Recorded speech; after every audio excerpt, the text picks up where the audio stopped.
I used to believe every anomaly had a scientific explanation, a rational cause buried in the Earth's mechanics. Then I went to Arizona, and something ancient, something unspeakable, taught me the terrifying truth. Some things exist beyond our understanding, and once you encounter them, they never truly let you go.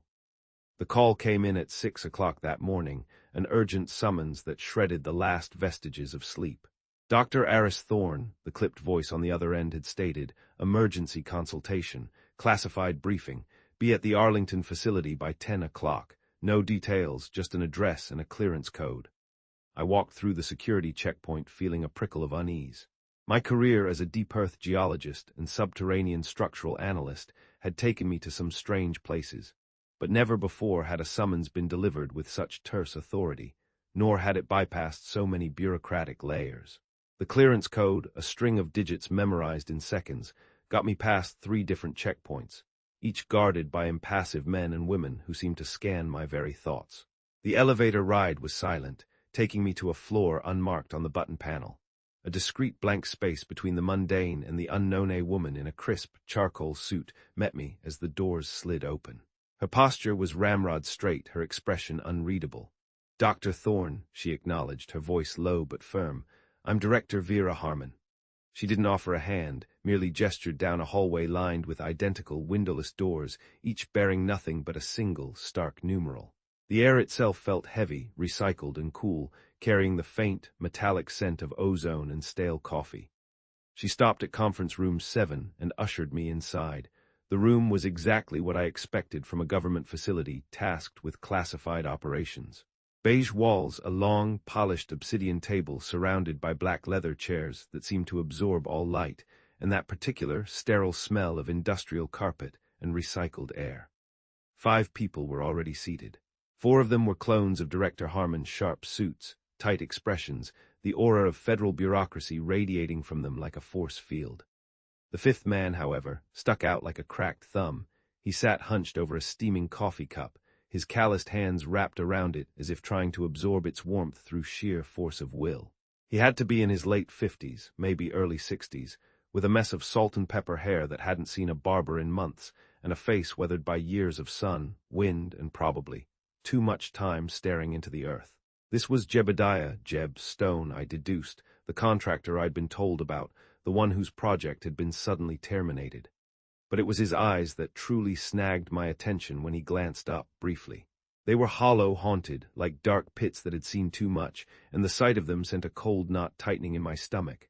Something profound had shattered this man.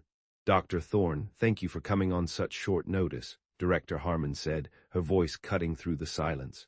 She took her place at the head of the table. "These are my colleagues from various agencies."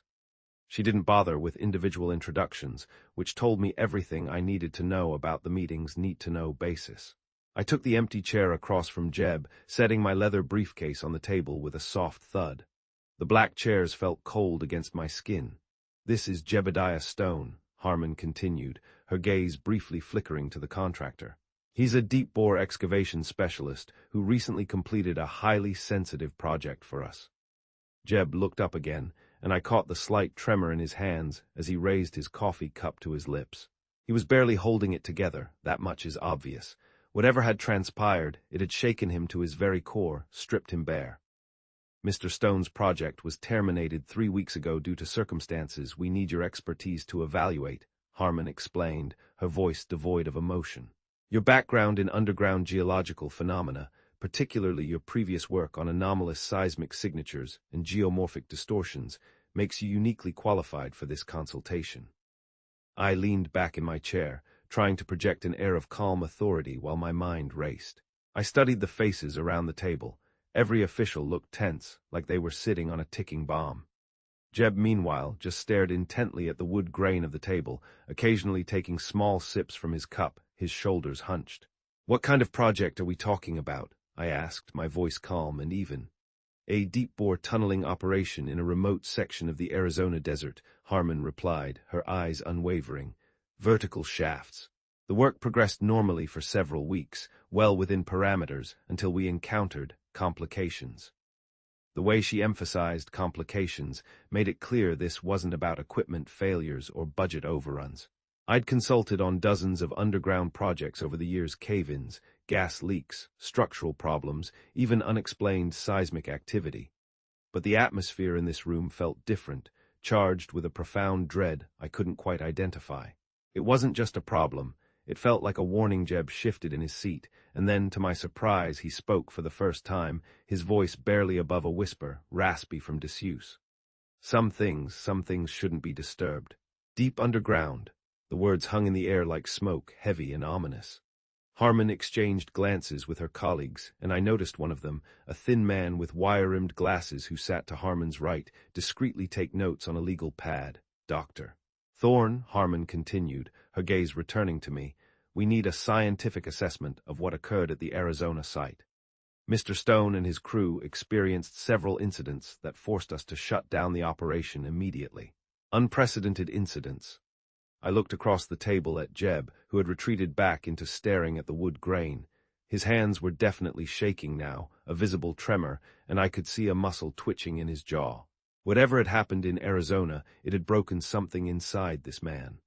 The project details are classified, Harmon stated, but we can share all relevant information for your analysis. Mr. Stone has agreed to provide a full account of the incidents. Jeb's coffee cup rattled against the table as he set it down. He looked up at me with those hollow eyes, and I saw something there that made my chest tighten. Genuine, unadulterated terror. I need you to understand, he said, his voice stronger now but still strained. I've been working underground for 30 years. Tunnels, mines, subway systems, even deep-sea boreholes. I thought I'd seen everything the earth could throw at a man. He paused, running a trembling hand through his unkempt hair. I was wrong, so wrong. The silence that followed was heavy with anticipation, thick enough to suffocate. Harmon opened a folder in front of her, and I caught a glimpse of incident reports, medical documents, and what looked like redacted psychiatric evaluations. Whatever Jeb was about to tell us, the government had been documenting it carefully, chillingly, perhaps trying to rationalize the unquantifiable. Before we begin, Harmon said, her voice dropping slightly, I need to emphasize the sensitive nature of this information. Everything discussed in this room is classified at the highest levels. Your clearance is temporary, specific to this consultation. Any breach will be met with severe consequences. I nodded, though my mind was racing. In 20 years of consulting work, I'd never been called into a briefing like this. Underground projects always carried risks, everyone knew that. Cave-ins, toxic gases, structural failures. But the way these people were acting, the palpable fear radiating from Jeb, suggested something far, far outside the normal range of geological hazards. Jeb straightened in his chair, taking a deep, shuddering breath, like a man bracing himself for something exquisitely painful. The officials arranged their papers, and the thin man with glasses activated a small recording device on the table. A tiny red light blinked steadily, capturing whatever Jeb was about to reveal. I realized this wasn't going to be a typical consultation about soil composition or rock stability. Something had happened in the Arizona desert that had spooked a veteran contractor, broken 3 of his men, and brought an entire team of federal officials to the brink of panic. And they wanted my scientific expertise to make sense of it. The tension in the room was thick enough to cut, a suffocating blanket. I gripped my pen, ready to take notes, but something in Jeb's haunted expression warned me that what I was about to hear would challenge everything I understood about underground construction, safety protocols, and perhaps reality itself. Jeb cleared his throat and placed both hands flat on the table, as if steadying himself against the unseen force of his memories. The red light on the recording device blinked steadily, and I could hear the subtle hum of the ventilation system in the otherwise silent room, an almost imperceptible white noise against the oppressive quiet. The contract came through in early March, Jeb began, his voice stronger now that he'd committed to telling the story, the factual details providing a fragile anchor against the rising tide of his fear. A 12-week project, deep vertical boring in the Arizona desert, about 60 miles northeast of Phoenix, way out in the middle of nowhere. He paused, his gaze drifting to some distant point beyond the beige walls, lost in the desolation he described. Location was completely isolated, no roads leading in except for a single access route they'd built specifically for the project. No civilian access for miles in any direction. The whole area was restricted airspace. Not even a coyote for company. I pulled out my notebook and started taking notes, watching Jeb's face as he spoke. His weathered features had settled into a more professional expression, the kind contractors wore when discussing technical specifications with clients. My crew was 12 guys, he continued, his voice regaining some of its old, confident timbre. All experienced in deep boring operations. Every single one of them had to sign additional secrecy agreements on top of the standard government contracts. They wouldn't even tell us what we were drilling for, just gave us depth specifications and geological surveys, said it was for subterranean resource assessment. We all knew that was a cover, but you don't ask too many questions on these kinds of jobs. Jeb reached for his coffee cup, and I watched his hands. The tremor was less noticeable now that he was focused on the factual details, but it was still there, a faint, persistent vibration. He took a small sip before continuing. The equipment was state-of-the-art. Better than anything I'd worked with in 30 years of contracting. They flew it in on military transport helicopters, piece by piece. Took us a week just to assemble everything and run the initial tests. Precision engineering. Made for cutting through solid granite like butter. I found myself drawn into his account. This sounded like standard government contracting work, the kind of classified infrastructure projects that happened all over the country. But the atmosphere in the room, the palpable tension of the officials, suggested we were building towards something far more disturbing, something that defied the cold logic of steel and rock. First month went exactly according to plan, Jeb said, and I noticed his posture was more upright now. His voice carrying the confidence of someone discussing work he understood completely, the familiar rhythm of a seasoned professional. Desert heat was brutal, 110 degrees most days, but we'd worked in worse conditions. The geological surveys were accurate, mostly solid rock with some softer sediment layers, nothing unusual. Textbook drilling. He paused, staring at a spot on the table between his hands, the brief flicker of calm beginning to falter. My boys worked in rotating shifts, 8-hour rotations, 3 teams. The shafts went down deep. We're talking 400, 500 feet minimum, some pushing toward 800. Narrow openings, just wide enough for one person with equipment. Minimal lighting down there, just what each worker carried, plus some emergency floods at regular intervals. It was tight, claustrophobic for some, but my crew were hardened men. They knew the drill. The professional tone was slipping now. I could hear it in the way his voice began to waver slightly, the way his fingers drummed a slow, anxious rhythm against the table. About 4 weeks in, the guys started mentioning weird acoustics in the tunnels. Sound didn't behave the way it should. Voices would echo strange, sometimes seeming to come from below when someone was calling down from above. Tools being dropped would make sounds that seemed to travel the wrong direction. Like the tunnel was twisting the sound, bending it. Jeb's hands were moving more now, gesturing as he spoke, but the tremor was becoming more pronounced, betraying his unease. I figured it was just the rock formations. You get unusual acoustic properties in certain geological conditions. Plus, the guys were stressed, working that deep in such tight spaces. The isolation, the heat, it gets to people. Makes you hear things.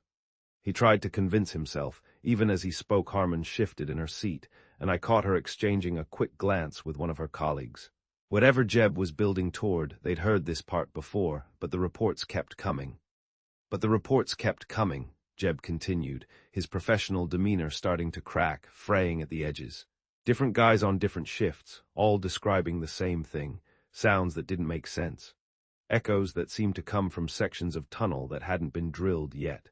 Like the rock itself was hollow, reaching out beyond where we'd cut. I stopped writing and looked up at him. The hollow expression was creeping back into his eyes, devouring the last remnants of his composure.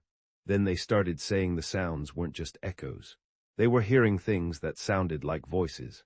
Whispers coming from deeper sections of the tunnel system, and not just faint whispers, distinct, like people were having conversations down there just beyond our reach. Jeb's voice had dropped to almost a whisper itself, a raw, ragged sound, and I had to lean forward to hear him clearly, the hairs on my arms rising. I went down myself to check. Thought maybe there was equipment malfunction or airflow issues creating noise, but I heard it too. The silence in the room was complete, except for the insistent hum of the ventilation system and the soft sound of the wire-rimmed man's pen scratching furiously across his legal pad. Whispers, Jeb repeated, his hands now visibly shaking as he gripped his coffee cup so tightly his knuckles turned white. Coming from parts of the tunnel we hadn't even reached yet. Sounded like voices having conversations in the darkness below. Not human conversations, not really. More like layered sounds, almost musical but unsettling. Like a foreign choir. I set my pen down, studying his face. The professional contractor was gone completely now, replaced by the haunted man I'd first seen when I entered the room. I told myself it was just wind, air pressure changes, maybe gas emissions creating noise through the rock formations. He continued, his voice hollow. Had to be a natural explanation. But even as he said it, I could see in his expression that he hadn't believed his own explanation, not really. Something in the way his shoulders hunched forward, the way he avoided eye contact with anyone around the table, the desperate attempt to find a scientific anchor for a phenomenon that refused to be anchored. The whispers got clearer over the next few days. Not louder but more distinct, like whatever was making them was getting closer to the surface, or learning to project itself. Jeb rubbed his face with both hands, the gesture of someone trying to scrub away memories that wouldn't fade, memories that had etched themselves into his very soul. The recording device continued its steady blinking as he prepared to move deeper into his account, into the true horror. 3 weeks in, things got worse, he said, his voice taking on a flatter, more mechanical tone, the tone of a man recounting a nightmare. Manuel Silva, Manny. He was one of my most reliable guys, 39 years old, 15 years of tunnel experience. Never missed a radio check, never cut corners on safety protocols. Steady as a rock. Good family man. I watched Jeb's hands as he spoke. They'd moved from gripping his coffee cup to drumming nervously against the table's surface, the tremor more pronounced now, a constant, low vibration. Manny was doing a routine inspection in the deepest section we'd completed, maybe 400 feet down. Checking for structural integrity and equipment placement, standard procedure. Radio contact every 15 minutes, emergency protocols in place if anything went wrong. Harmon leaned forward slightly in her chair, and I caught the subtle tension in her posture, the almost imperceptible tightening around her eyes. Whatever Jeb was about to describe, the officials had heard this part before, but it still affected them. The air in the room grew even heavier. 20 minutes passed without contact, Jeb continued, his voice growing tighter. Then 30. Protocol said 15 minutes maximum between check-ins. My surface coordinator tried raising him on the radio, nothing but static, a low, hissing static, almost like a sigh. Jeb paused, staring at the conference table's wood grain, fixated. His jaw muscle was twitching again, a rapid flutter, and I noticed he'd started breathing a little faster, shallow, ragged breaths. We lowered emergency lighting into the shaft. Portable floods on cables, enough illumination to see the entire bottom section. That's when we spotted him. The wire-rimmed man's pen had stopped moving across his legal pad. Even the soft scratching sound had ceased, leaving only the ventilation system humming in the background. Manny was curled up in the corner of the work area, maybe 10 feet from where he should have been conducting his inspection. Rocking back and forth Jeb's voice caught, thick with emotion, like a scared kid, mumbling, just mumbling. I set my pen down, studying Jeb's expression. The professional contractor mask was completely gone now, replaced by something raw and vulnerable, a man utterly broken. I went down myself, put on the safety gear, took the emergency radio, descended the whole 400 feet to get him. The climb down felt longer than usual. Something about the way sound was carrying, the way my breathing echoed in the shaft. It felt vast, empty but not empty, like something was listening. Jeb's hands had stopped drumming and were now pressed flat against the table, as if he needed to anchor himself to something solid to prevent himself from floating away. Found Manny exactly where the lights had shown him. Still rocking, mumbling to himself. His eyes were wide open, but he wasn't looking at me when I approached. He was staring toward the deeper sections of the tunnel, the parts we hadn't finished drilling yet. His eyes were unfocused, glassy, like he was looking through me or past me at something only he could see. I glanced around the table at the officials. Harmon had her hands folded, but I could see the tension in her knuckles, bone white. The thin man with glasses was watching Jeb intently, his legal pad forgotten. I tried talking to him, Jeb continued, his voice growing strained, thick with the effort of recounting the horror. Called his name, asked what was wrong, tried to get him to focus on me, but Manny just kept mumbling the same things over and over. Jeb stopped, closing his eyes for a moment. When he opened them, the haunted look was stronger than ever, reflecting the abyss he had glimpsed. He kept saying, the voices told him. They told him he wasn't alone down there, that something was watching him from the darkness below. And they were singing a song.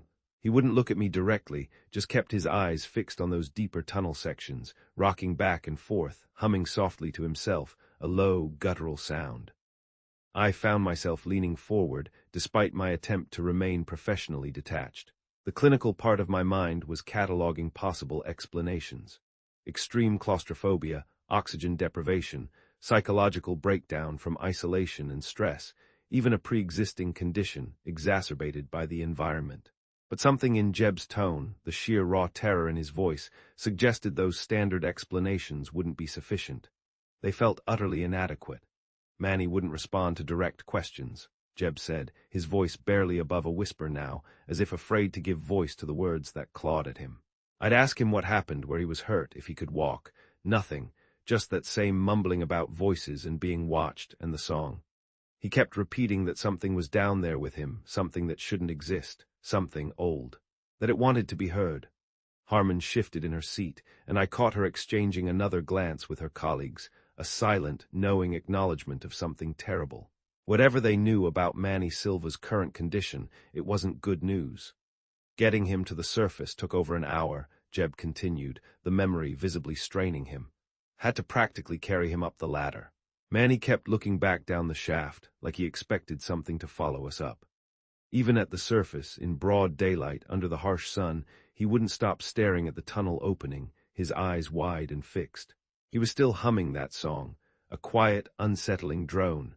Jeb reached for his coffee cup with shaking hands, taking a small, desperate sip before continuing. An emergency medical helicopter arrived within 2 hours. Phoenix Psychiatric Facility. Manny was completely unresponsive during the flight, wouldn't answer questions, wouldn't make eye contact, just kept mumbling about the voices and the song, humming to himself. I glanced at Harmon, noting the uncomfortable expression that crossed her face when Jeb mentioned the psychiatric facility. There was something about Silva's current status that she didn't want to discuss in detail, a secret shame. I reported the incident to my government contacts immediately, Jeb said, his voice taking on a bitter edge, laced with the acid of betrayal. Expected them to suspend the project, maybe bring in medical personnel to evaluate the entire crew. Standard procedure after a psychological breakdown in dangerous working conditions. Common sense. Human decency. The wire-rimmed man's pen was moving again, scratching rapidly across the legal pad as he took notes, but his expression suggested he already knew what Jeb was about to say, had likely heard it in countless reports. Instead, Jeb's voice cracked slightly, his professional composure finally beginning to collapse completely. They ordered us to continue. Said Manny's incident was an isolated case, probably related to pre-existing psychological conditions that hadn't been identified during the security screening. They wanted the drilling completed on schedule. Time is money, Mr. Stone, they said, and national security waits for no man. Manuel Silva, Jeb said, looking directly at Harmon for the first time since starting his account, his voice raw with pain, is still in that psychiatric facility, still unable to work underground, still mumbling about voices in the darkness and humming that damned song. 3 weeks later, and the doctors say he hasn't improved at all. They say he's in a catatonic state, just gone. Harmon avoided Jeb's look, focusing instead on the papers in front of her. The discomfort around the table was obvious now. Whatever had happened to Silva was ongoing, a festering wound, not a resolved incident from the past. We should have stopped after Manny, Jeb said, his voice barely audible, thick with regret. Should have shut down the entire operation and gotten the hell out of that desert. But the contract pressures, the secrecy requirements, the government officials insisting we continue. He trailed off, staring at his hands. The tremor was worse now, a violent shudder, and I could see the utter exhaustion in his posture, the weight of decisions that had led to consequences he couldn't undo, consequences that haunted his waking hours and undoubtedly his nightmares. I found myself gripping my pen tighter, realizing that Silva's breakdown was just the beginning of Jeb's account. Whatever had driven an experienced tunnel worker to complete psychological collapse was still down there in those Arizona shafts, perhaps waiting, and Jeb's crew had been ordered to continue working around it, dancing with the very madness that had claimed their friend. The room remained silent, except for the ventilation system and the steady blinking of the recording device, capturing every word of testimony that was becoming more disturbing with each detail revealed. Jeb's shoulders sagged as he stared at his empty coffee cup, the weight of his previous words settling over the room like a physical presence, a cold, unyielding dread. The officials around the table had grown increasingly tense during his account of Silva's breakdown, and I could see Harmon checking her watch, a subtle movement, as if she knew what was coming next would be worse. 2 days after we evacuated Manny, Jeb continued, his voice taking on a hollow quality that made my skin crawl, a deadened tone that spoke of profound trauma. Diego Cruz was working the parallel shaft, Section B, about 500 feet down. Different tunnel, but running roughly parallel to where Manny had his breakdown. They were meant to link up eventually. The wire-rimmed man opened a new folder, and I caught a glimpse of medical reports with Cruz's name typed across the top. Whatever had happened to Diego Cruz, the government had documented it thoroughly, clinically, yet the files seemed to hum with an unsaid horror. Diego was solid, Jeb said, his hands now pressed flat against the table again, as if anchoring himself to the mundane reality of the furniture. 34 years old, 8 years of tunnel experience. Never had a safety violation, never panicked under pressure. The kind of guy you could count on to follow protocols, even when things went wrong. Dependable. A rock, Harmon reached for her own folder, extracting several sheets of paper that looked like incident reports and medical assessments. The way she handled them suggested she'd reviewed Cruz's case multiple times, but it still clearly bothered her, causing a subtle tightening around her mouth. About 3 o'clock in the afternoon, we heard screaming coming up from the shafts, Jeb said, and his voice cracked slightly, splintering. Not just yelling, screaming, the kind of sound a man makes when he's genuinely terrified for his life, the kind of sound that rips through you and leaves you hollow. I found myself gripping my pen tighter, though I'd stopped taking notes. The clinical part of my mind was cataloging details, but something deeper was responding to the raw fear in Jeb's voice, a visceral dread that bypassed intellect. The sound was echoing up from Cruz's shaft, bouncing off the rock walls and reaching the surface distorted, stretched thin, but even with the acoustic problems, we could tell he was in serious trouble. Mortal danger. My surface coordinator tried raising him on the radio immediately. Jeb paused, running his hand through his unkempt hair, a frantic, desperate gesture. The tremor in his fingers was getting worse, a visible vibration, and I noticed he'd started breathing faster, shallow gasps. Diego was screaming about something grabbing him, trying to pull him deeper into the tunnel. He kept yelling that something had him by the leg, that it was dragging him towards sections we hadn't even drilled yet, yelling about cold fingers and impossible strength. The thin man with glasses glanced up from his legal pad, and I caught the uncomfortable expression that crossed his face, a flicker of genuine disturbance. These weren't just stories to the officials, they were documented incidents with ongoing implications, unsolved mysteries that preyed on their minds. Emergency protocol kicked in immediately, Jeb continued, his voice regaining a semblance of control, the default setting of a man in crisis. Full crew response, safety equipment deployed, emergency lighting lowered into the shaft. We could see Diego at the bottom, but something was wrong with his position, horribly wrong. Jeb stopped, closing his eyes for a moment, pressing his eyelids tight. When he opened them, the haunted look was stronger than ever, raw and exposed. Diego was pressed against the tunnel wall, clutching his left leg. Blood was seeping through his work pants, a dark stain spreading. And even from the surface, from 500 feet up, we could see he was badly hurt. But the screaming had stopped. He was just whimpering now, a low, guttural sound of pure agony. Staring toward the deeper sections of the tunnel, his eyes wide with a terror I'll never forget. Harmon slid one of the medical reports across the table toward me, but kept her finger on it so I couldn't read the details, only glimpse them. I caught glimpses of injury descriptions, treatment notes, and words like unexplained lacerations and unidentifiable trauma. I went down myself, Jeb said, his voice barely above a whisper, raw with the memory. Fastest descent I'd ever made, down 500 feet in maybe 10 minutes. Found Diego exactly where the emergency lights had shown him, blood pooling around his leg, a growing crimson stain against the gray rock. The recording device continued its steady blinking, capturing every word of testimony that was becoming more disturbing with each detail, each horrific revelation. His left leg was torn up badly.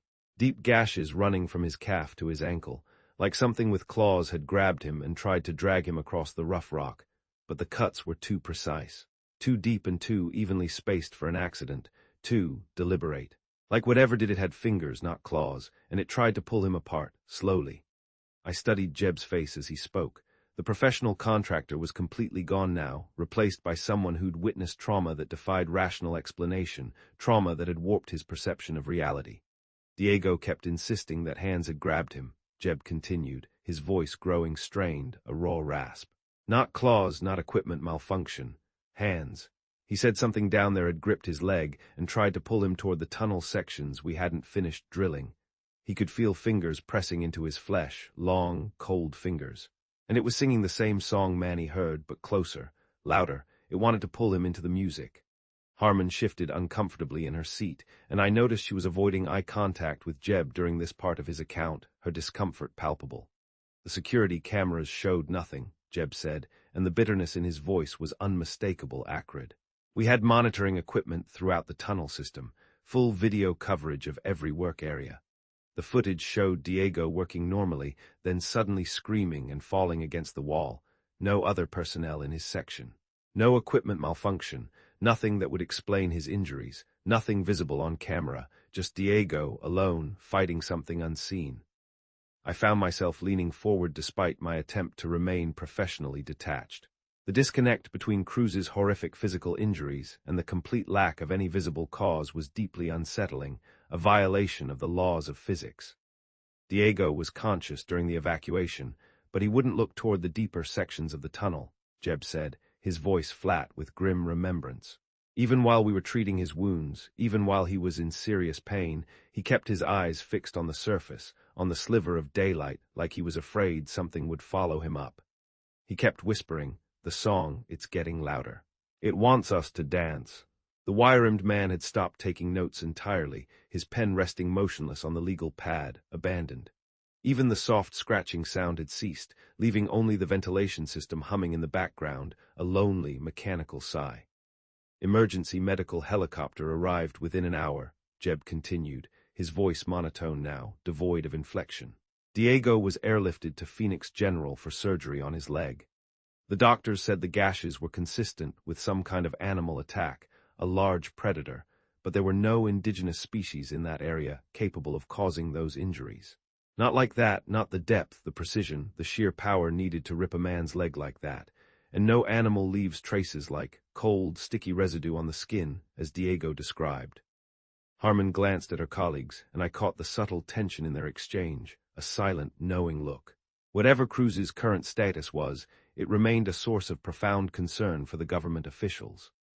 "I reported the incident immediately," Jeb said, his voice taking on that same bitter edge I'd heard when he described the response to Silva's breakdown, an edge sharpened by growing resentment. "Expected immediate project suspension, safety investigation, probably criminal investigation, given the severity of Diego's injuries, but even as he said it, I could see in his expression that he'd been disappointed again. Instead, Jeb's voice was barely audible now, his shoulders slumping. They ordered enhanced security measures and continued drilling. Said Cruz's injuries were probably self-inflicted due to psychological stress, maybe some kind of breakdown similar to Manny's case. Said he was probably hallucinating the hands. They wanted the project completed, despite 2 serious incidents in 4 days. 4 days, Dr. Thorne, 2 men broken, but the numbers, the schedule, that's all they cared about.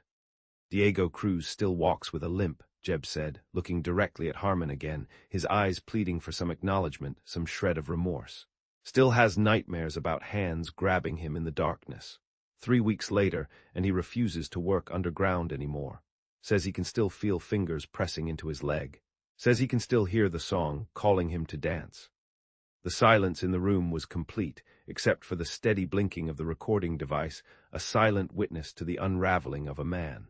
I watched Jeb gather himself for what I suspected would be the worst part of his account, the final, devastating blow. "Gabriel Vance," Jeb said, and his voice broke slightly on the name, fracturing into raw pain. Gabe. 41 years old, 20 years of tunnel experience, most careful worker I'd ever supervised, never took risks, never cut corners on safety protocols. The kind of man who'd spend an hour checking a bolt. Meticulous. Reliable, Harmon reached for another folder, this one thicker than the others, its edges slightly frayed. The way she handled it, with a hesitant, almost reverent touch, suggested Gabriel Vance's case was different from Silver and Cruz. More complex, more disturbing, more definitive. Gabe was performing routine equipment checks the day after Diego's evacuation, Jeb continued, his voice thin, stretched taut. Standard maintenance on the communication systems and emergency lighting. One-man job, no danger involved, just checking connections and replacing batteries. Easy work meant to be a calm day after everything. Jeb paused, staring at the conference table, his gaze fixed on some unseen horror. His hands had moved from pressing against the surface to gripping the edge, knuckles white with tension, as if holding on to the last vestiges of his sanity. About noon, Gabe started talking on his radio about seeing light coming from the deeper sections of the tunnel. Bright white light, he said, like floodlights had been installed in areas we hadn't even reached yet, but brighter, warmer, almost alive. I glanced around the table at the officials. The uncomfortable expressions were more pronounced now, etched deeper onto their faces, and I noticed the thin man with glasses had started writing again, his pen moving rapidly across the legal pad, trying to capture every detail of the impossible. My surface coordinator tried to verify the light source, Jeb said, his voice growing strained, a raw whisper. We had monitoring equipment throughout the tunnel system, full video coverage of every work area, emergency lighting controls, full electrical oversight. Nothing was generating light in those deeper sections. Nothing was even connected down there. It was solid rock, undrilled, untouched. Jeb's breathing had become more labored, short, shallow gasps, and I could see sweat forming on his forehead despite the conference room's cool temperature, a clammy sheen of terror. Gabe kept describing the light getting brighter, more intense, Jeb continued, his voice taking on a chillingly detached quality. He said it was beautiful, like nothing he'd ever seen underground. He started moving toward it instead of continuing his equipment checks, said it was calling to him. A gentle hum, a melody.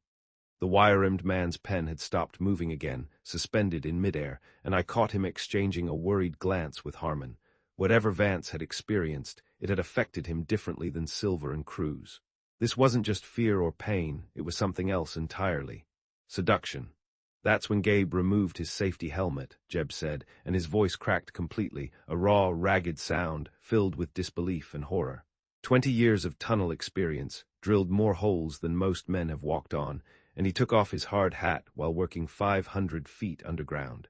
Then he unclipped his safety harness.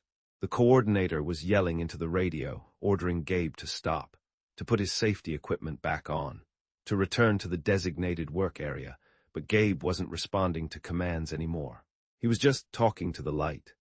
Jeb's hands were shaking violently now, uncontrollably, and I watched him struggle to maintain enough composure to finish his account, his body racked with a profound internal tremor.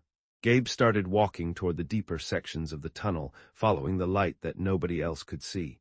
He was talking on his radio, describing how beautiful it was, how it was calling to him, how it was singing. His voice sounded different, happy, almost peaceful, filled with wonder. The silence in the room had become oppressive, suffocating, broken only by the ventilation system and Jeb's increasingly labored breathing. Then he started screaming, Jeb said, his voice barely a whisper, a ghost of a sound. Not like Diego's screams when something grabbed him. These were different, terrified, desperate, like he'd suddenly realized he was in terrible danger, like the wonder had turned to absolute horror, like the beautiful light had shown him something unspeakable. Jeb stopped, covering his face with both hands, pressing his palms hard against his eyes.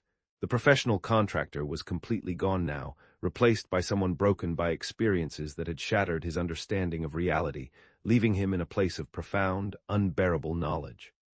The screams lasted maybe 10 seconds, he continued, his words muffled by his hands, choked with suppressed sobs. Then complete silence, radio contact off, no response to any attempts at communication. Just gone.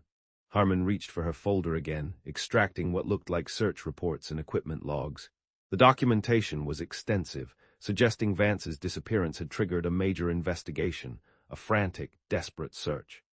Emergency response team went down immediately, Jeb said, lowering his hands and revealing tears streaming down his weathered face, carving clean paths through the dust and grime of his despair.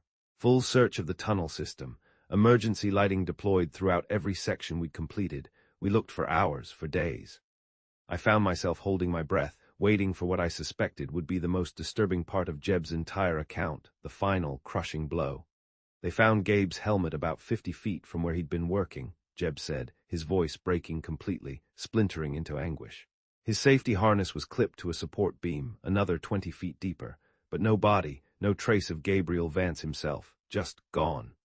The recording device continued its steady blinking, capturing testimony that challenged every rational explanation I could think of, every scientific principle I held dear. The tunnel showed no signs of collapse. No alternative exits, no way for a person to simply disappear, Jeb continued through his tears, his voice raw with frustration and agony. Solid rock walls, secure floor, ceiling intact. Gabriel Ramirez had vanished without a trace in a confined space with only one exit. It was impossible, yet it happened. Harmon and her colleagues were avoiding eye contact with Jeb now, their discomfort obvious, their expressions grim. Whatever had happened to Vance remained unexplained, a gaping void in their understanding. 3 weeks later, Jeb recounted, his voice devoid of hope, search teams spent 18 hours going through every inch of the tunnel system. Brought in dogs, thermal imaging, ground-penetrating radar, nothing. Carlos was just gone. Like he'd never been there at all. Jeb wiped his face with his sleeve, trying to regain some composure, but the tears continued flowing, a testament to his profound grief. Within 6 hours of Gabriel's disappearance, government officials arrived at the site, he said, his voice taking on a bitter edge, sharp and acrid. Not rescue teams, not investigators, men in suits with classified authority.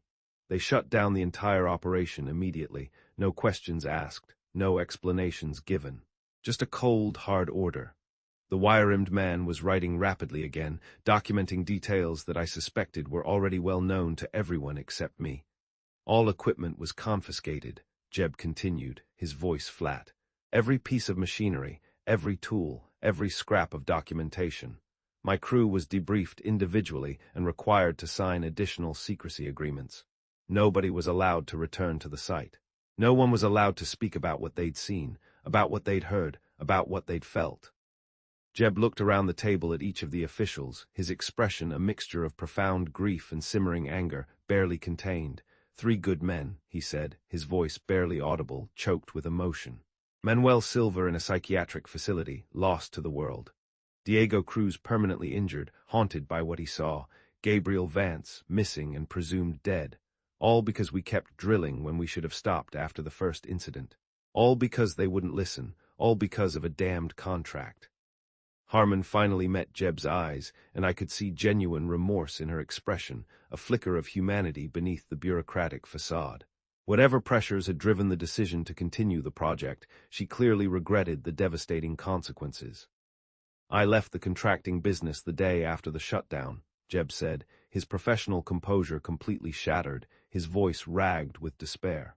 30 years of underground work, and I can't even look at a tunnel entrance anymore without remembering those voices. Those screams. The way Gabe sounded so happy right before he trailed off, unable to finish the sentence, unable to speak the unspeakable. The silence in the room was complete, except for his quiet sobbing and the steady hum of the ventilation system. I sat motionless, my pen forgotten, trying to process an account that challenged everything I understood about underground construction hazards, about the very nature of reality. 3 experienced workers had been affected by phenomena that defied rational explanation, phenomena that seemed to exist outside the boundaries of known science. And I was being asked to provide scientific analysis of events that seemed to exist outside the boundaries of known science. Jeb wiped his eyes again and looked directly at me, his expression hollow but determined, a man stripped bare of all pretense. That's what happened in Arizona, Dr. Thorne, he said, his voice stronger now that he'd completed his account, emptied of its terrible burden. That's why they shut down the project and brought you here. Because 3 weeks later, nobody can explain what we encountered down there. Nobody can make sense of it, and they don't want it to happen again. The recording device continued blinking, capturing the end of testimony that would haunt me for the rest of my career, that would forever reshape my understanding of the world. Whatever was buried in that Arizona desert had broken a veteran contractor and claimed 3 members of his crew, and I was being asked to find a scientific explanation for the unexplainable, to rationalize the truly terrifying. I set my pen down and studied Jeb's tear-streaked face across the conference table. The recording device continued its steady blinking, capturing the silence that followed his account of Gabriel Vance's disappearance, a silence that felt weighted with unspoken horrors. Harmon and her colleagues exchanged grim glances while Jeb wiped his eyes with his sleeve, trying to compose himself after reliving 3 weeks of unimaginable trauma. My mind, however, was already cataloging the details he provided, sorting them into categories that might yield scientific explanations. Desperate to find a foothold in rationality Silva's psychological breakdown could, conceivably, be attributed to extreme claustrophobia, profound oxygen deprivation, or even an unknown airborne hallucinogen. Cruz's injuries might have resulted from equipment malfunction in the dark or self-inflicted wounds during a panic attack, though the precise nature of the gashes made that difficult to accept. But Vance's complete disappearance from a confined, sealed space with no structural compromise, no alternate exits, simply defied rational analysis. It was an impossibility. "Mr. Stone," I said, opening my notebook to a fresh page, my voice betraying none of the internal turmoil. "I need to ask you some specific technical questions about the environmental conditions you encountered." Jeb nodded, straightening in his chair, the professional contractor desperately trying to reassert himself over the traumatized witness, to rebuild the shattered walls of his composure. "Let's start with atmospheric readings," I continued, my gaze fixed on him. "Did your crew monitor oxygen levels, carbon dioxide concentrations, or other gases that might accumulate in deep vertical shafts?" "Methane, hydrogen sulfide, carbon monoxide. Standard protocol," Jeb replied, his voice still hoarse but steadier, finding solace in the familiar language of his trade. "Continuous monitoring at all depths. Oxygen stayed within normal ranges throughout the project. No toxic gas buildup, no methane emissions, nothing that would explain hallucinations or psychological effects. We even ran spectrum analysis for unusual airborne compounds. Clean, too clean almost." I made notes while he spoke, checking details against my own experience with underground construction. Deep boring operations typically encountered predictable atmospheric challenges, but Jeb's account suggested normal readings throughout, removing one of my primary hypotheses. "What about temperature variations?" I asked. "Significant changes in ambient temperature can affect worker psychology and equipment function. Extreme heat or cold can induce stress, even hypothermia or heat stroke." "Brutal heat at the surface," Jeb said, running his hand through his unkempt hair, a nervous habit. 110 degrees daily. But the deeper section stayed cool, maybe 65 degrees at maximum depth. Nothing unusual for desert underground work. Stable, almost stagnant air down there." Harmon opened one of her folders and slid a sheet across the table toward me. "Environmental monitoring data, printed in neat columns with timestamps and measurements." I scanned the numbers quickly, finding everything within expected parameters. No sudden drops, no spikes, nothing that pointed to extreme thermal stress. "Tell me about the acoustic properties you mentioned," I said, looking up from the data. "The strange wave voices carried in the tunnels. Can you be more specific about what you heard, what your men reported?" Jeb's hands started trembling again, but he maintained eye contact, locked in the grip of the memory. Conversations seemed to echo from sections we hadn't drilled yet, not just normal echoes bouncing off rock walls, mind you. These sounded like they were coming from below, from deeper parts of the tunnel system that didn't exist. Like they were waiting, speaking. "And the quality of the sound," I pressed, writing down his description, though it challenged basic principles of sound transmission in a simple, confined space. "Acoustic anomalies could result from unusual rock formations or air pressure differentials, but Jeb's account suggested something more complex, something intelligent." "Were they distinct words, muffled?" "What language muffled at first?" Jeb replied, his voice strained. "Like whispers from far away, but they grew clearer, more distinct, not English, not Spanish, not any language I recognized, but it sounded like communication. Like they were talking about us, or to us, and there was a hum. A low, resonant hum, almost like a song beneath the voices. That's what Manny started humming. That's what Gabe called beautiful." "The acoustic problems affect all crew members equally?" I asked, trying to gauge if it was a widespread phenomenon or isolated to specific, perhaps more sensitive, individuals. "Or did some workers report the phenomena more frequently than others?" "Everyone heard it," Jeb said without hesitation, his voice firm. Different shifts, different workers, same reports, voices and whispers coming from undrilled sections. The hum, it wasn't isolated to specific individuals or psychological profiles. It was pervasive, like the tunnel itself was singing. The universality of the reports was troubling. Mass hallucinations were possible under extreme stress conditions, but Jeb's crew consisted of experienced professionals accustomed to underground work, hardened by years in such environments. The unanimous accounts suggested an external cause rather than collective psychological breakdown, an external cause that somehow transcended human perception. "I need to see the documentation," I said, addressing Harmon directly, my voice firm and unwavering. Geological surveys, equipment logs, medical reports from the 3 incidents, environmental monitoring data, radio transcripts, any video footage from the tunnel cameras. Everything. Harmon exchanged glances with her colleagues, and I caught the hesitation in their expressions. These weren't standard government documents. They contained classified information about phenomena that had prompted the highest levels of secrecy, materials that hinted at something far beyond the mundane. "Dr. Thorne," Harmon said carefully, her voice tinged with a warning. "The materials you're requesting are extremely sensitive. Access requires additional clearance levels beyond what we've discussed. Some of it is truly disturbing." "I can't provide scientific analysis without examining the evidence," I replied, keeping my tone professional but firm. "If you want me to understand what happened at that site, I need complete documentation of environmental conditions, equipment performance, and the medical status of the affected crew members. Otherwise, this is purely speculative, and my findings will be useless to you." The wire-rimmed man was taking notes again, his pen moving rapidly across the legal pad, capturing the exchange. Harmon consulted a thick folder, reviewing what appeared to be security protocols and authorization procedures. "The scientific importance of this investigation justifies expanded access," I continued, watching their faces for signs of agreement. "Whatever happened in Arizona challenges conventional understanding of underground hazards. Proper analysis requires comprehensive data review. You brought me here for answers. I need the tools to find them." Harmon closed her folder and nodded slowly, reluctantly. "We can approve document access under enhanced security protocols. You'll review the materials here, in this room, under supervision, with no copies or external communication permitted. And you will sign additional non-disclosure agreements." I spent the next 2 hours examining files that painted a detailed, yet increasingly baffling, picture of the Arizona operation. Geological surveys showed standard desert rock formations with no unusual mineral deposits or structural anomalies. Nothing that hinted at a geological fault line that could create strange acoustics or gas pockets.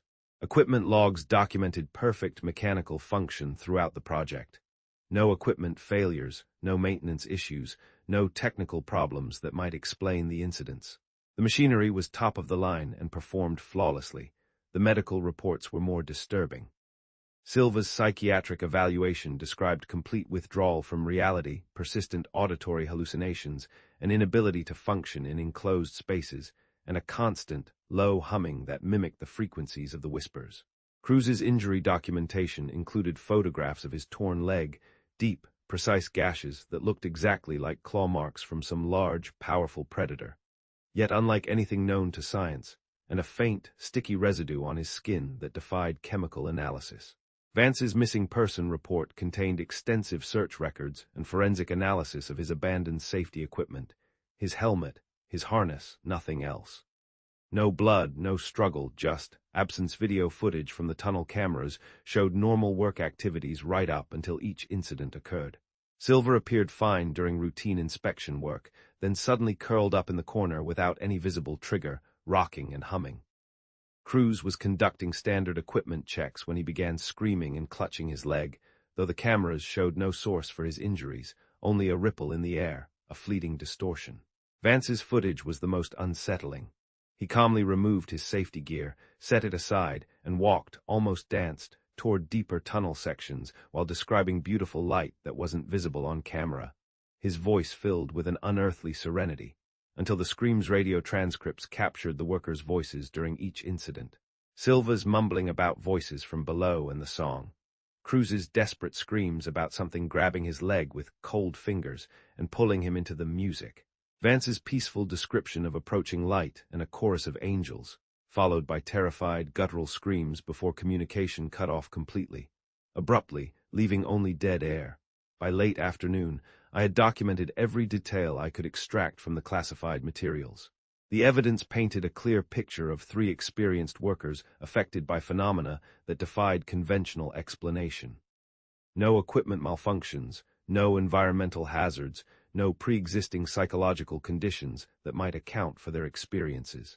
There was nothing rational, nothing scientific that could explain what had happened. It was a blank wall, a dead end for conventional thought. "I need to visit the site," I announced, closing the last folder and looking around the table at the officials, my voice firm despite the growing sense of unease within me. "Conduct atmospheric analysis, examine the geological formations, take measurements of the acoustic properties Bill described, observe the environment firsthand." Harmon shook her head immediately, her expression hardening. "Dr. Thorne, the site is under complete security lockdown. No civilian access permitted under any circumstances. It's too volatile." "Not a civilian," I replied, keeping my voice steady, though a cold current of frustration ran through me. "I'm a consultant with specialized expertise in underground phenomena. You brought me here to provide scientific analysis of what happened. I can't do that from a conference room in Arlington. I need to be there. I need to see it, feel it, measure it." The thin man with glasses looked up from his legal pad, and I caught him glancing at Harmon with an expression that suggested they'd discussed this possibility, perhaps even prepared for it. "Dr. Thorne," Harmon said carefully, her voice measured. "Site access would require military escort, enhanced security protocols, and strict limitations on your investigation parameters. It is an active containment zone." "I accept those conditions," I said without hesitation, my resolve hardening. "I need 12 hours on site to conduct proper atmospheric and geological analysis. Environmental monitoring equipment, rock sampling tools, acoustic measurement devices. I need to descend to the deepest accessible points."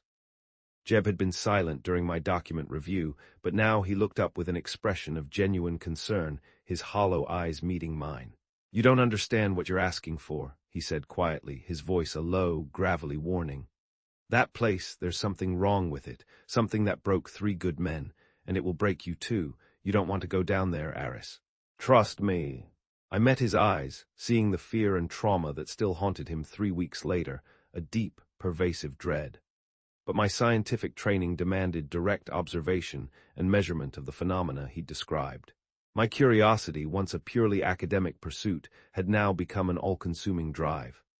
"Mr. Stone," I said, my voice softer, acknowledging his fear, "I appreciate your concern. But I need to examine the site personally to provide accurate analysis of what happened to your crew. It's the only way." Harmon consulted her folder again, then nodded reluctantly, a subtle tension in her jaw. "We can arrange site access tomorrow morning. Military helicopter to Phoenix, then ground transport with federal escort to the location. Strict security protocols, limited investigation time. No deviation from approved procedures, and if you hear anything, if you see anything, you report it immediately. No exceptions."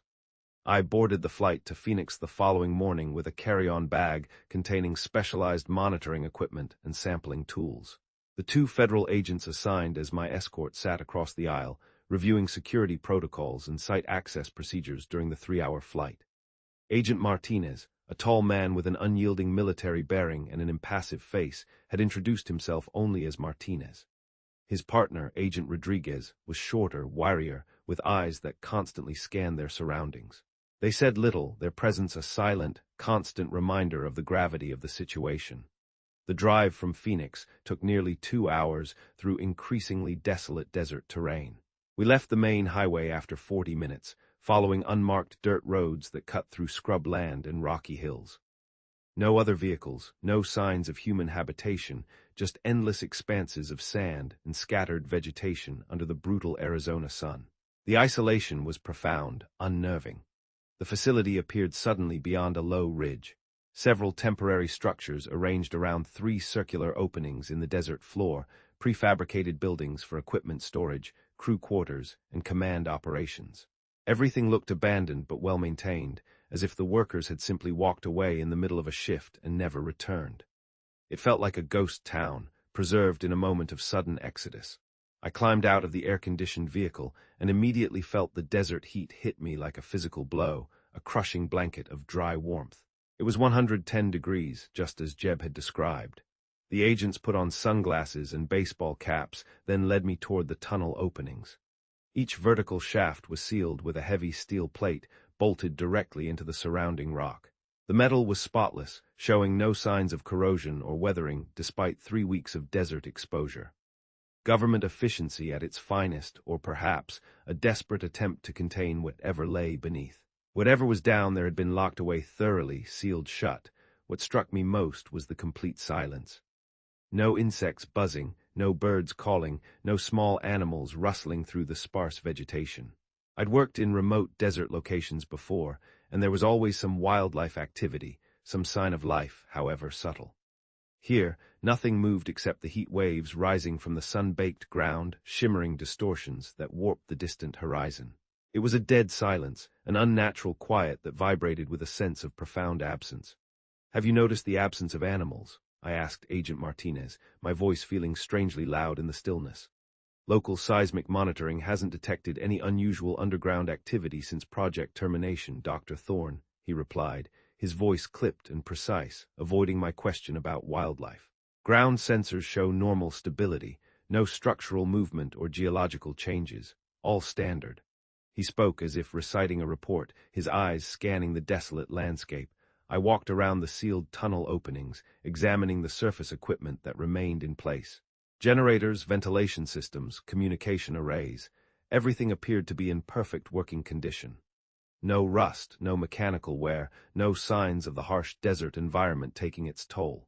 It was all pristine, as if frozen in time. "Has any of this equipment been tested since the shutdown?" I asked, crouching next to a ventilation unit that looked like it could start up immediately with the flick of a switch. "Maintenance crews conducted full system checks 2 weeks ago," Agent Martinez said. "Everything functions normally. No mechanical failures that might explain the incidents. We even recalibrated the acoustic dampeners, though they showed no issues." I spent an hour examining the surface installations, taking photographs and making notes about equipment placement and condition. The organization was impressive. Jeb's crew had established a professional operation with proper safety protocols and backup systems. But the more I studied the site, the more unsettled I became. The silence was oppressive, as if the desert itself was holding its breath, waiting. The federal agents stayed close to the vehicle, checking their watches frequently and scanning the horizon like they expected something to appear at any moment, something unseen but deeply feared. The afternoon sun was beginning its slow descent toward the western mountains when I finally approached the sealed tunnel openings, the steel plates gleaming in the dying light. Each plate was marked with warning signs and security classifications, stark red letters against black metal, but I could see faint gaps around the edges where air might still circulate between the surface and the depths below, a ghostly connection. "I need to go down there," I said, looking at Agent Martinez, my voice firm. "Conduct atmospheric analysis. Examine the tunnel walls. Take rock samples from the sections where the incidents occurred. The medical reports and the lack of visible causes demand direct observation." His expression suggested this was exactly what he'd been dreading since we arrived. "Dr. Thorne, site access protocols are extremely strict. Any deviation from approved procedures requires authorization from Washington. We are here to contain, not explore." "You brought me here to investigate," I replied, keeping my tone professional despite my growing frustration, my impatience. "I can't provide scientific analysis without examining the tunnels directly. I am your eyes and ears down there. Without me, you have no answers, only a closed file and more unanswered questions." Agent Martinez spoke quietly into his radio, confirming security protocols and requesting permission for tunnel access. The conversation lasted several minutes, with multiple confirmations and authorization codes, while he coordinated with his superiors. I studied the sealed openings and tried to imagine what Jeb's crew had encountered in the darkness below. 3 experienced workers, each affected by phenomena that challenged rational explanation.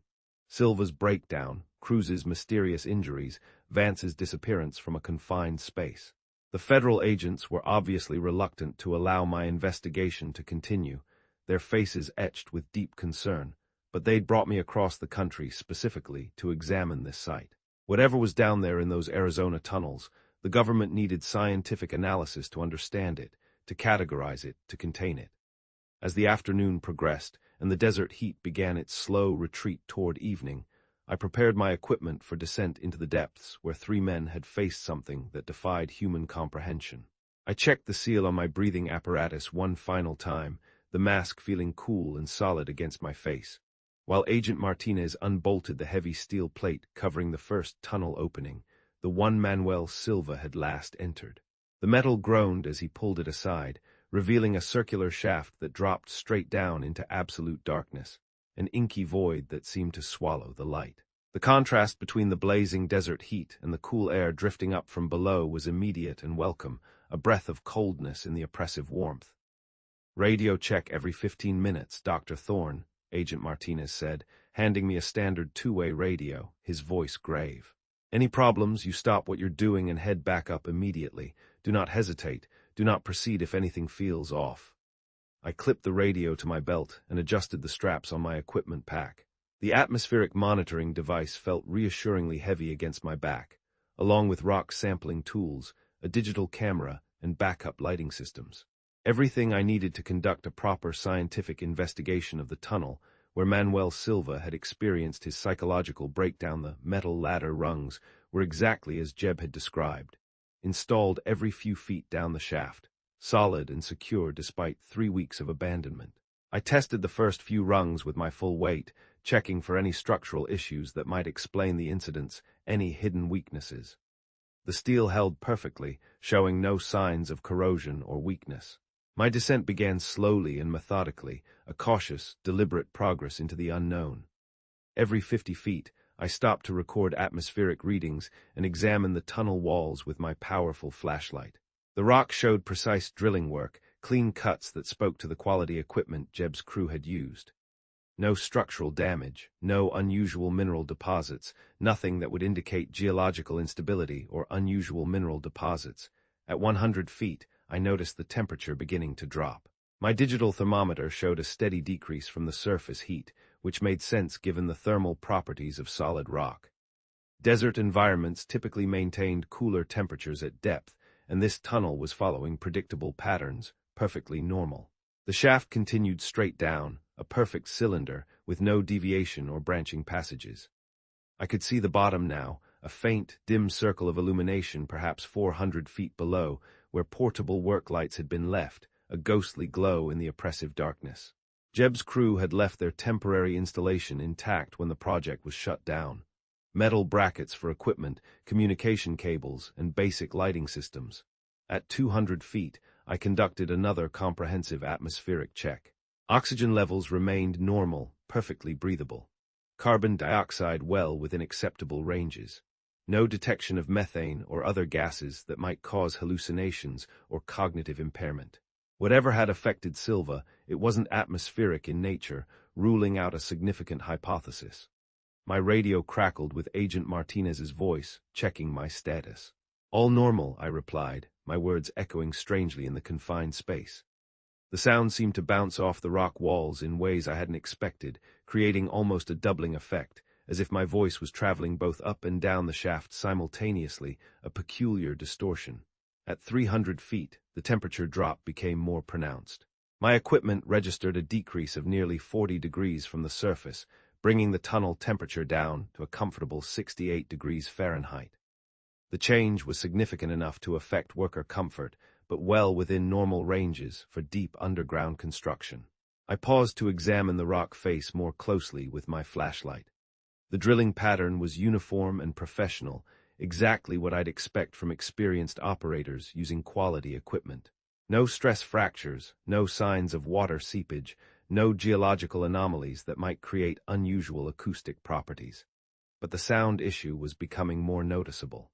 Every small noise I made, adjusting my equipment, scraping my boots against the ladder rungs, clearing my throat, seemed to echo in ways that defied the tunnel's simple geometry.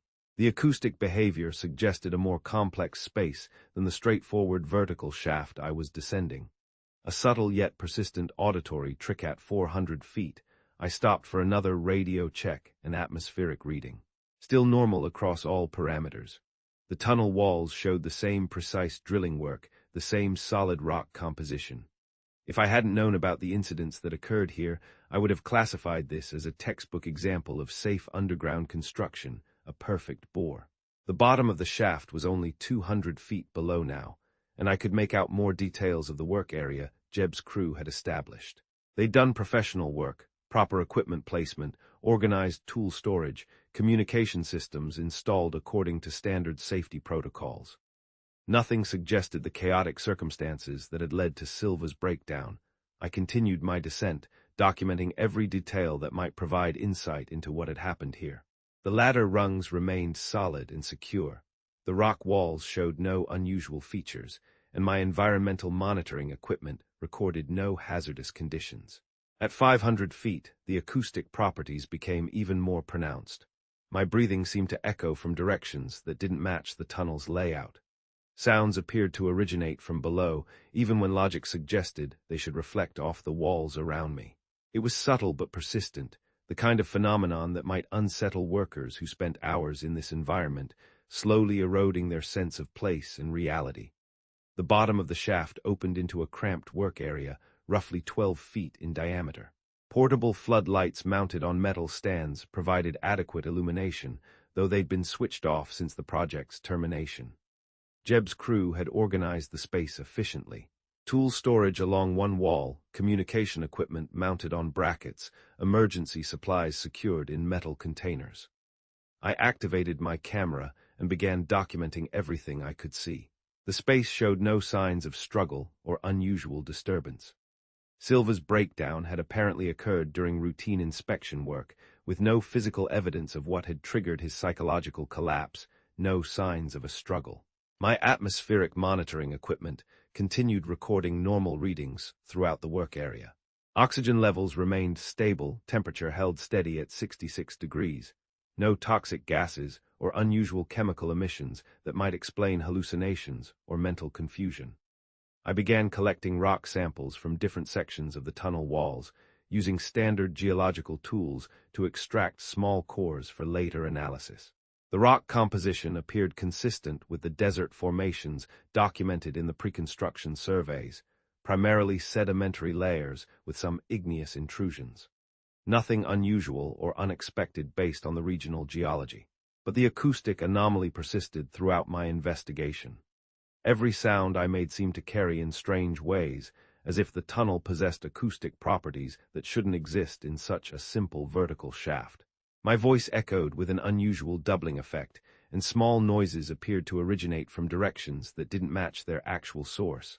A constant, low-level disorientation. I photographed the tool storage area where Silva had been found curled up and rocking. The space looked completely normal. Metal shelving units, organized equipment, proper safety procedures followed throughout. No evidence of what had triggered his complete psychological breakdown or his persistent mumbling about voices from below. The communication equipment showed no signs of malfunction or unusual behavior. I tested the emergency radio system briefly, confirming clear contact with the surface agents. The technology was working perfectly, just as Jeb had described throughout the project's duration. After collecting samples from multiple locations around the work area, I began a systematic examination of the tunnel walls at the bottom of the shaft. My flashlight revealed the same precise drilling work I'd observed during my descent, with clean cuts and solid rock composition. No structural weaknesses, no geological anomalies, nothing that would explain the strange reports from Jeb's crew. I spent nearly an hour documenting every detail I could observe, photographing the work area from multiple angles and recording comprehensive atmospheric data. My radio maintained clear contact with the surface, and all environmental readings remained within normal parameters throughout the investigation. The acoustic properties remained the most unusual aspect of the tunnel. Sounds continued carrying in ways that defied the space's simple geometry, creating an almost disorienting effect as my voice seemed to echo from multiple directions simultaneously. It was subtle enough that workers might initially dismiss it, but persistent enough to become unsettling over extended periods, slowly chipping away at their sanity. I packed my equipment carefully, securing the rock samples and confirming that my camera had captured all necessary documentation. The investigation had revealed no obvious hazards or unusual conditions that might explain the psychological breakdown Manuel Silva had experienced in this location. Agent Martinez's voice crackled through my radio, requesting a status update. Investigation complete, I replied, beginning my preparation for the ascent back to the surface. No immediate hazards detected, all systems normal. I started climbing the metal ladder rungs, carrying my equipment pack and rock samples toward the desert heat above. The tunnel's acoustic properties continued affecting every sound I made during the ascent, creating that strange doubling effect that seemed to originate from depths below the work area, a constant, unsettling reverberation. My atmospheric monitoring equipment recorded gradual temperature increases as I climbed toward the surface, confirming the expected thermal gradient for this type of geological formation. Everything appeared normal and predictable based on standard underground construction parameters. But something about the acoustic anomaly nagged at my scientific understanding. The way sounds carried suggested a more complex space than the simple vertical shaft I'd investigated. It was the kind of detail that might merit further investigation under different circumstances, perhaps a deeper geological survey that went beyond the initial bore. I reached the 300-foot mark, halfway to the surface, when Agent Martinez checked my progress again. Proceeding normally, I reported, though the strange echo effect made my voice sound unsettling even to me. Environmental readings all within acceptable ranges. The temperature continued rising as I climbed higher, approaching the brutal desert heat that waited at the surface. My equipment pack felt heavier with each ladder rung, weighed down by rock samples and documentation that might provide insight into what had happened to Jeb's crew. At 200 feet from the surface, I paused for a final atmospheric reading and equipment check. Normal oxygen levels, stable temperature gradient, no toxic gases or unusual chemical emissions. The tunnel appeared completely safe from a scientific perspective, showing no obvious hazards that might explain the psychological trauma experienced by Silva, Cruz, and Vance. The acoustic properties remained unexplained, but didn't constitute a safety hazard under any standard I could reference. Strange sound behavior was documented in other underground construction projects, usually attributed to unusual rock formations or air pressure differentials. Nothing that would justify shutting down an operation or cause lasting psychological damage to experienced workers. I resumed my climb toward the surface, my mind already organizing the data I'd collected into a preliminary report. The investigation had been thorough and professional, documenting atmospheric conditions, geological features, and equipment status throughout the tunnel system. Everything indicated normal construction parameters, with no obvious explanation for the incidents that had occurred. The ladder rungs remained solid and secure throughout my ascent, confirming the quality workmanship Jeb's crew had demonstrated in their installation procedures. The tunnel itself showed professional-grade drilling work, with no structural issues or geological anomalies that might create hazardous conditions. At 100 feet from the surface, I could see Agent Martinez's silhouette against the brilliant desert sky, waiting for my emergence from the darkness below. The temperature was rising noticeably now, approaching the 110-degree heat that dominated the Arizona landscape above ground. I climbed the final ladder rungs toward the surface, carrying documentation and samples that would form the basis of my scientific analysis. The investigation had revealed no immediate explanations for the psychological trauma experienced by Jeb's crew, though the acoustic anomalies might warrant further study under controlled conditions, a minor footnote in an otherwise ordinary report. Agent Martinez helped me clear the tunnel opening, and I emerged into the blazing desert heat with my equipment pack intact and my initial investigation complete, feeling a sense of professional satisfaction. I had no way of knowing that my real encounter with the phenomena that had destroyed 3 experienced workers was still waiting in the depths below, having merely observed its effects from a distance. I was 50 feet from the surface, my hands aching from the climb, when the whispers started. They drifted up from below like a conversation carried on a whisper of wind, soft enough that I almost dismissed them as equipment noise or my own breathing echoing strangely off the tunnel walls. But I'd been listening to those acoustic anomalies for over an hour, classifying them, and this was different. These sounds had rhythm, cadence, the unmistakable pattern of human speech, woven with that underlying hum Jeb had mentioned. Not random noise, purposeful. I stopped climbing and pressed myself against the ladder, straining to identify what I was hearing. The whispers seemed to originate from the work area I'd just left, maybe deeper, much deeper, beyond the limits of the shaft. My equipment pack shifted against my back as I turned to look down the shaft, trying to pinpoint the source. Agent Martinez's voice crackled through my radio. "Dr. Thorne, status report." "You've been quiet." "Hold on," I replied, switching off the radio before he could respond. I needed to hear this clearly, without interference, without the static. The whispers continued, definitely coming from below. Not the strange echoing effect I'd documented throughout my investigation, but actual voices, speaking in what sounded like conversation. Multiple speakers, though I couldn't make out individual words or even determine what language they were using. My scientific training kicked in immediately. Possible explanations ran through my mind. Air currents creating sound through rock formations. Equipment malfunction producing audio feedback. Even radio transmissions bleeding through on frequencies I couldn't detect. All of these had documented precedents in underground construction environments. But my atmospheric monitoring equipment hadn't detected any air movement significant enough to create vocal sounds.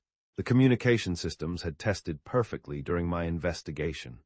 And these whispers had the organic, fluid quality of actual human speech, not mechanical interference. They felt alive. I descended 20 feet, moving slowly and listening carefully. The whispers grew slightly clearer, though I still couldn't understand what was being said. The sounds seemed to originate from the work area at the bottom of the shaft, but I'd spent an hour examining every inch of that space. There was nowhere for people to hide, no openings or passages beyond the single vertical tunnel. At 100 feet from the surface, I stopped again and activated my radio. "Agent Martinez, are there any personnel in adjacent tunnels or connecting passages?" "Negative," came the immediate, firm reply. "All tunnel systems are sealed. You're the only person below ground, Dr. Thorne." "Why do you ask?" I switched the radio off again, a cold dread beginning to spread through my veins. I continued my descent. The whispers were becoming more distinct, though not more intelligible. Multiple voices speaking in rapid, overlapping patterns, like people having separate conversations in the same space, but with a strange, otherworldly resonance. The sound quality suggested they were close, perhaps in the work area itself, or even closer. Too close back at the bottom of the shaft, I activated my flashlight and swept it around the cramped space. Everything looked exactly as I'd left it. Organized tool storage, communication equipment, emergency supplies. No signs of human presence beyond my own recent disturbance of the area. But the whispers were definitely coming from here. I could hear them clearly now, though they seemed to originate from every direction at once. The acoustic properties I'd documented earlier were amplifying the effect, making it impossible to identify a specific source location. It was like they were inside the very rock, or inside my head. I examined the tunnel walls more carefully, looking for openings or fissures I might have missed during my initial investigation. The rock showed the same precise drilling work, the same solid composition. No cracks large enough to transmit sound from adjacent spaces, no evidence of connecting passages or chambers. My atmospheric monitoring equipment still showed normal readings throughout the work area. No air movement, no pressure differentials that might indicate hidden openings. Whatever was creating these whispers wasn't affecting measurable environmental conditions. I moved around the perimeter of the work area, following the sound with my flashlight trained on the tunnel walls. The whispers seemed to shift location as I moved, always staying just ahead of my investigation, elusive and mocking. It was like trying to track a conversation through a maze of reflecting surfaces, each whisper a faint, disembodied presence. On the eastern wall, directly behind the communication equipment bracket, I noticed something I'd missed during my earlier examination. A section of rock that looked slightly different from the surrounding surface. Smoother, with drilling marks that followed a different pattern than the main tunnel construction. It was subtle, almost imperceptible. I moved the communication equipment aside and examined the area more closely. What I had initially taken for standard construction work was actually a carefully concealed opening in the tunnel wall. The edges had been smoothed and the surface matched to blend with the surrounding rock, but it was definitely an artificial passage, a hidden door. The opening was narrow, maybe 18 inches wide and barely 2 feet high, just large enough for a person to crawl through, but hidden so well that it wouldn't be visible during normal work activities. Jeb's crew could have worked in this area for weeks without noticing the concealed passage. The whispers were coming from beyond this opening, a steady, insistent stream of sound. I knelt beside the hidden entrance and directed my flashlight into the space beyond. The beam revealed a horizontal tunnel, perfectly cylindrical, extending into the rock, carved with the same precision as the main shaft, but clearly not part of the original construction blueprints I'd reviewed. It was an undocumented passage, an impossible one. The whispers grew more distinct as I approached the opening, multiple voices speaking in rapid, overlapping patterns, still unintelligible, but with an urgency that hadn't been present when I first heard them from above. And beneath them, the hum, growing louder, more resonant, my mind raced through possible explanations. An undocumented natural cave system that connected to the construction site. A hidden passage carved by previous occupants of the area, perhaps ancient cultures. Even the chilling possibility that Jeb's crew had discovered this opening during their work and failed to report it in their documentation, driven by fear or something worse. But none of these explanations accounted for the voices I was hearing. Human speech, or something close to it, coming from a passage that extended into solid rock in a location that should have been completely isolated from any human presence. I activated my radio to report the discovery to Agent Martinez, then realized my hands were shaking too badly to operate the controls properly. Something about those whispers was affecting me in ways that had nothing to do with scientific curiosity or professional investigation. They were touching a primal fear deep within me. The voices seemed to respond to my presence near the opening. They became more urgent, more insistent, as if calling for my attention, drawing me in. The overlapping conversations separated into individual speakers, though I still couldn't understand what they were saying. I felt an overwhelming sense of dread wash over me, unlike anything I'd experienced in 20 years of underground research. This wasn't the normal apprehension of working in confined spaces or the rational concern about unknown hazards. This was primal terror, the kind of fear that existed below conscious thought, beyond reason. My scientific instruments continued reading normal atmospheric conditions throughout the work area. No toxic gases, no pressure changes, no measurable phenomena that might explain my psychological reaction. Every piece of equipment I carried insisted that this was a safe, normal underground environment. But every instinct I possessed screamed at me to leave immediately, to turn and run, to escape this place and the insidious voices that beckoned. The whispers were growing louder now, more distinct.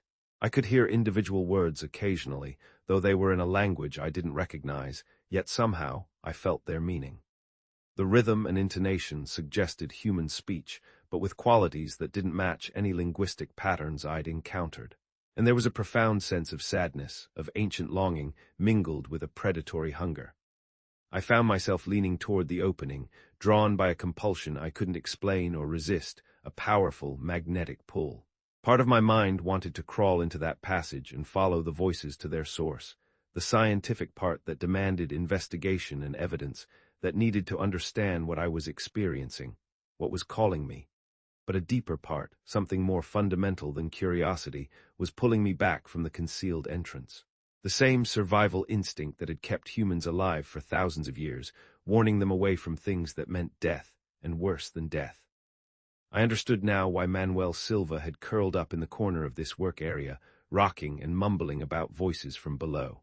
Why Diego Cruz had screamed about hands grabbing him and dragging him toward unfinished tunnel sections. Why Gabriel Vance had walked calmly toward beautiful light before disappearing completely. Something was calling to workers from this hidden passage, something that spoke in whispers and promised things that human minds weren't equipped to understand or resist, things that once shown would shatter them. The voices were responding to my presence, becoming more insistent with each moment I remained near the opening.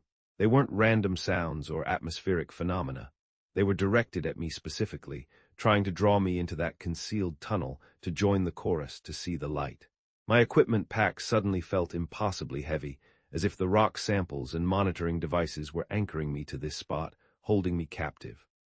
The whispers seemed to wrap around me, coming from every direction at once, making it difficult to remember which way led back to the main shaft, to the surface, to safety. I forced myself to step away from the opening, fighting against the compulsion that wanted me to crawl into that passage and follow the voices deeper into the rock. My hands were shaking so badly I could barely maintain my grip on the flashlight, the beam dancing wildly. The whispers became more urgent as I backed away, almost pleading in their intensity, weaving themselves into a complex, hypnotic melody. Words in that unrecognizable language, spoken with an emotional weight that transcended meaning.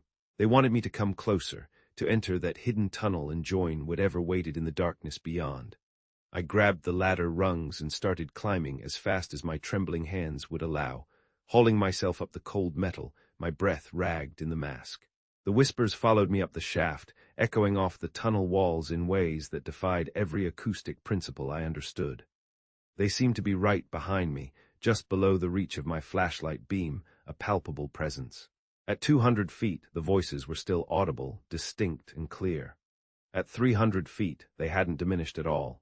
The whispers traveled up the main shaft as if the speakers were climbing behind me, maintaining the same distance and intensity throughout my desperate ascent.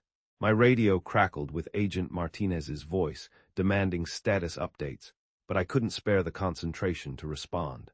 All my focus was on climbing faster, getting to the surface, escaping from those voices that promised things no human should hear, things that drove men mad at 400 feet. I could see Agent Martinez's silhouette against the desert sky, a beacon of sanity, and the whispers were still following me. They showed no signs of fading with distance, no acoustic behavior that matched the tunnel's physical properties.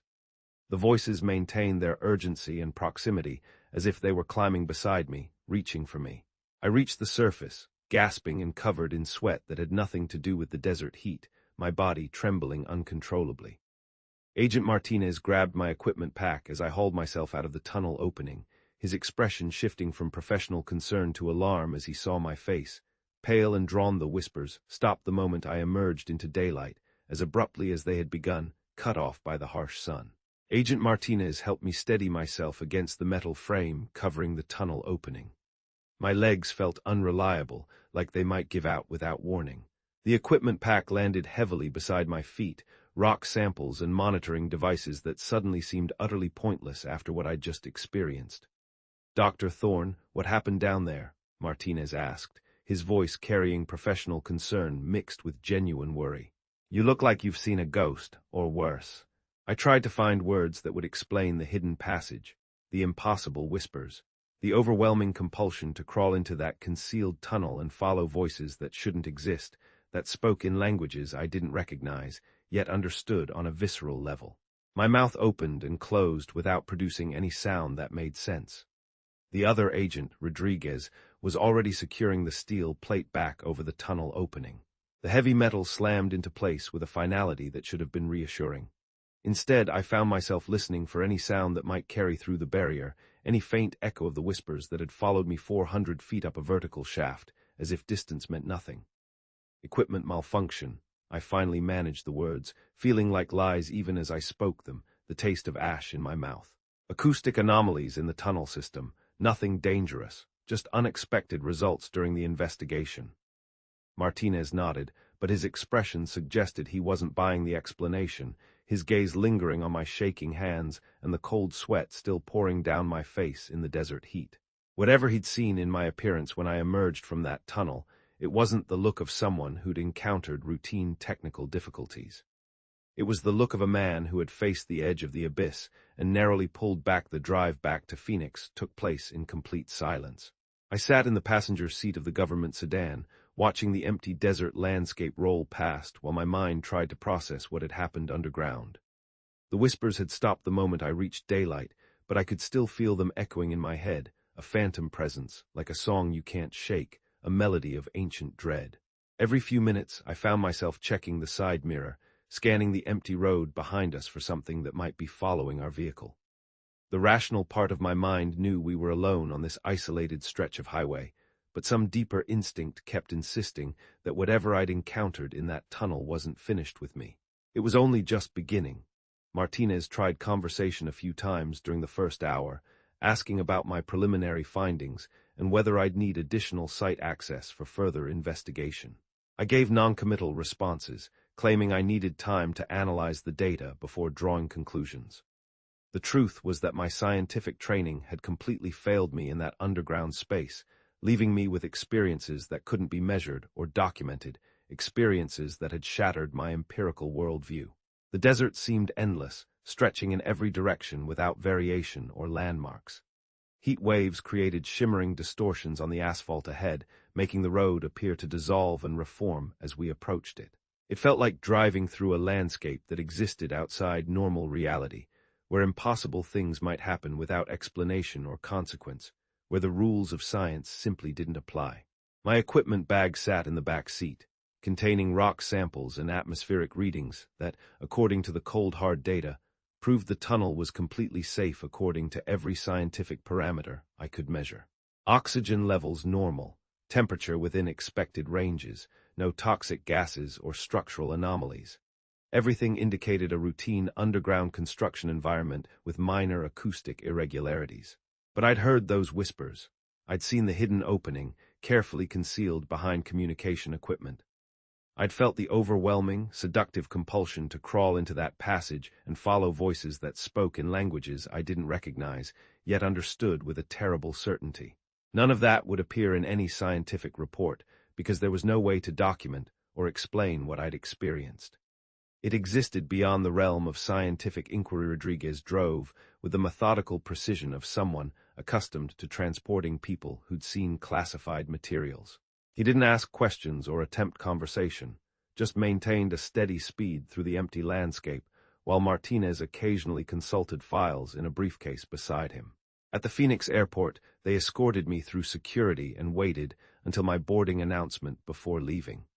The formal handoff felt like the conclusion of an assignment they were eager to finish, a burden finally off their hands.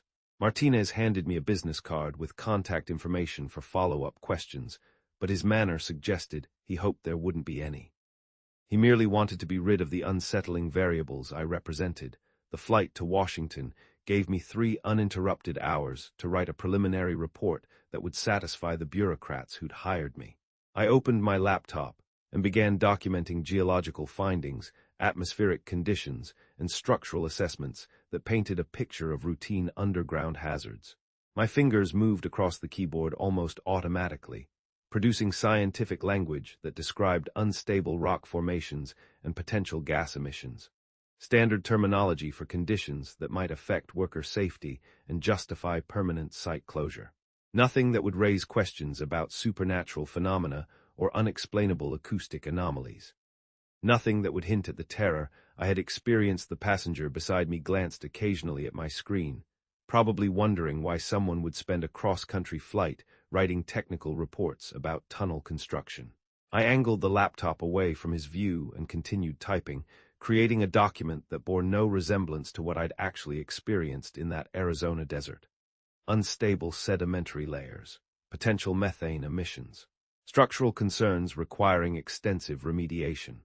All technically true statements that happened to omit the hidden passage, the whispers, and the terrible compulsion that had nearly drawn me into that concealed tunnel that had almost made me another tragic statistic. The report read like dozens of others I'd written over the years, recommending caution and additional safety measures. But between the professional paragraphs and scientific assessments, I found myself remembering Manuel Silva's hollow eyes and Jebediah Stone's trembling hands. 3 experienced workers had encountered something in those tunnels that had broken their understanding of reality, twisted their minds. Now I knew exactly what they'd faced, and why Silva was still mumbling about voices in a psychiatric facility, why Cruz still limped, why Vance was simply gone. The plane descended toward Washington through evening clouds that looked completely normal and reassuring.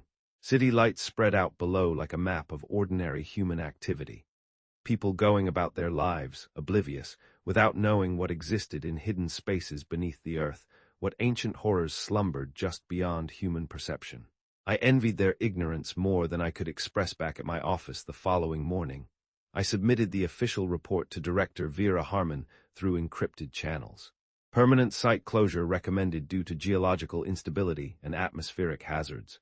No personnel should return to the location without extensive safety modifications that would likely prove cost prohibitive.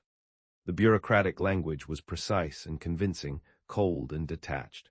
Harmon called within 2 hours of receiving the report, asking pointed questions about specific hazards and remediation possibilities.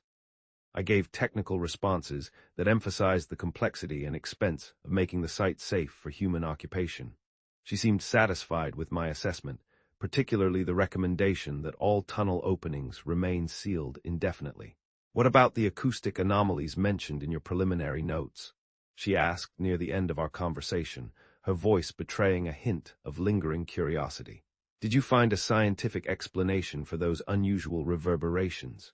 "Standard properties of the rock formation," I replied, surprised by how easily the lie came, how smoothly the deception rolled off my tongue. "Nothing that would affect worker safety with proper equipment and procedures, just a peculiar echo, a trick of sound."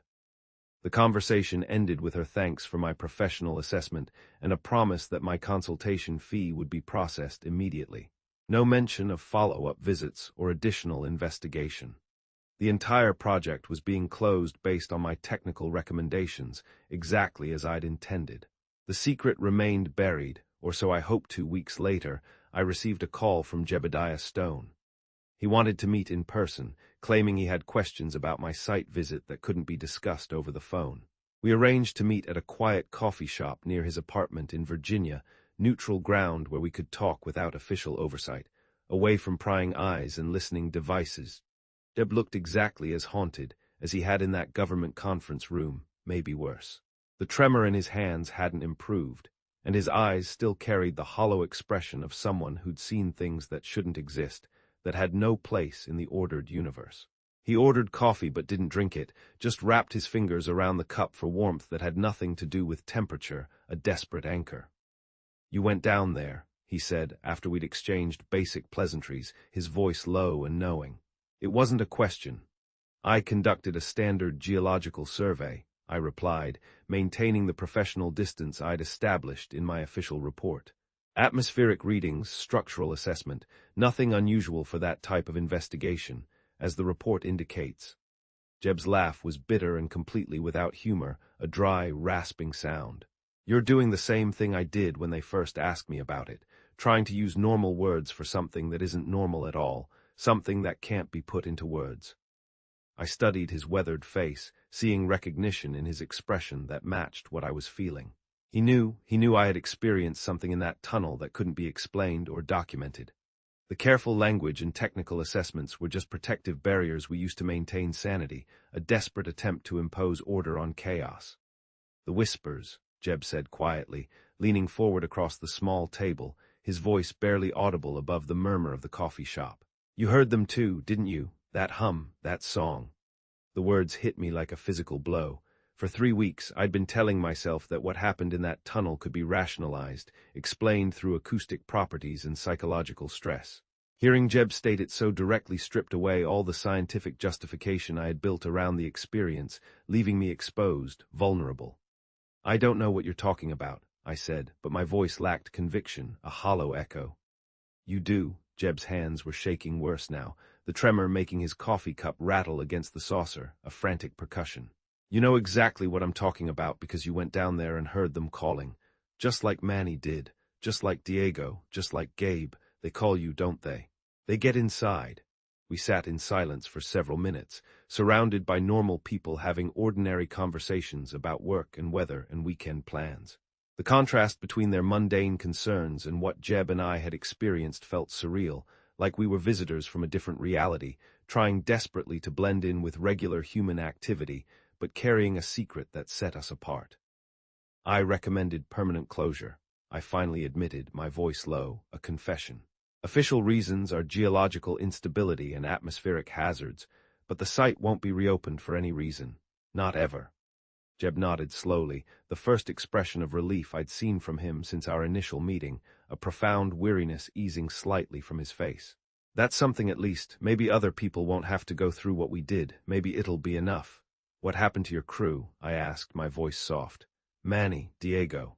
"The others, Manny is still in the facility," Jeb replied, his voice flat.